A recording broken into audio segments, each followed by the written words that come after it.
విచారణ చేయించాలి వీటన్నిటి మీద పూర్తి స్థాయిలో అని నా పేరు కూడా చెప్పాడు. నేను చంద్రమోహన్ రెడ్డికి సవాల్ విసురుతున్నా. చంద్రమోహన్ రెడ్డికి నీతి జాతి ఉంటే, నేను మరలా చెప్తున్నా, నీతి మంతుడు లేదు, జాతి లేదు. నీతి జాతి ఉంటే నువ్వు అసెంబ్లీలో మాట్లాడినటువంటి మాటలు ఏదైతే ఉన్నాయో అవి నీకు ఇష్టం వచ్చినటువంటి ఏజెన్సీ చేత విచారణ చేసి నువ్వు రుజువు చేయని చెప్పి సవాల్ విసురుతున్నా.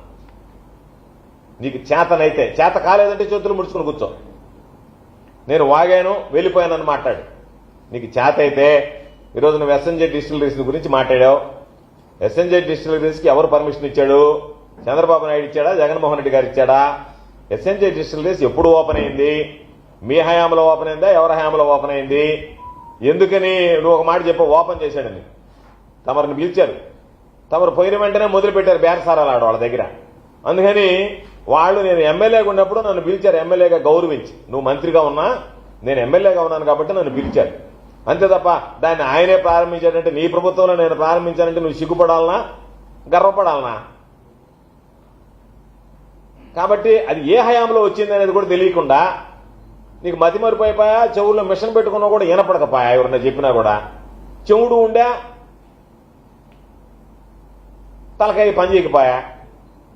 కాబట్టి నువ్వు తెలుసుకుని మాట్లాడితే బాగుంటుంది. నేను అందుకే చెప్పేది, దాన్ని ఎప్పుడు ప్రారంభించారు, ఎవరు ప్రారంభించారు, దానికి ఎవరు లైసెన్స్ మంజూరు చేశారు, ఎవరి హయాంలో ప్రారంభమైన అన్ని యూనిట్లు ఒకసారి కనుక్కో. ఒకటి.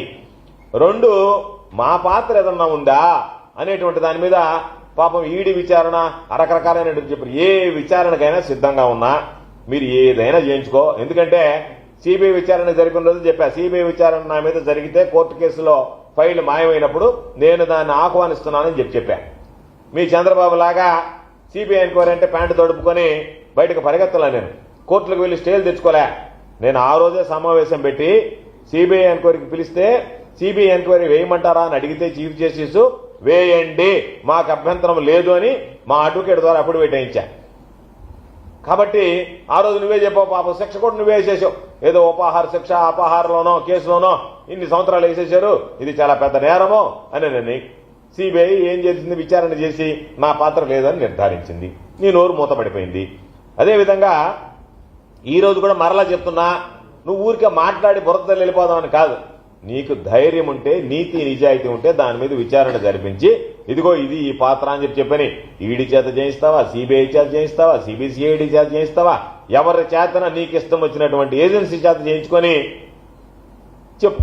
కాకపోతే రాష్ట్ర ప్రభుత్వం అంటే మీ నియంత్రణలో ఉంటుంది కాబట్టి ఆ రాష్ట్ర ప్రభుత్వం మీరు ఏది రాయమంటే అది రాసి ఇరికిచ్చేటువంటి పరిస్థితి ఉంటుంది. కాబట్టి నేను కోరుకునేది, దాని మీద నువ్వు ఈడీ కానీ సిబిఐ కానీ ఏదైనా కేంద్ర ప్రభుత్వ సంస్థ చేత నీకు ఇష్టం వచ్చినటువంటి దాని చేత దర్యాప్తు చేయించినా ఏమి ఇబ్బంది లేదు, భయం లేదు.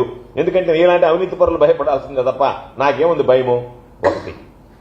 రెండవది, కంటైనర్ టెర్మినల్ గురించి మాట్లాడాడు. నువ్వు మొన్నటిదాకా నోటితో ఏం మాట్లాడావు? వైఎస్ఆర్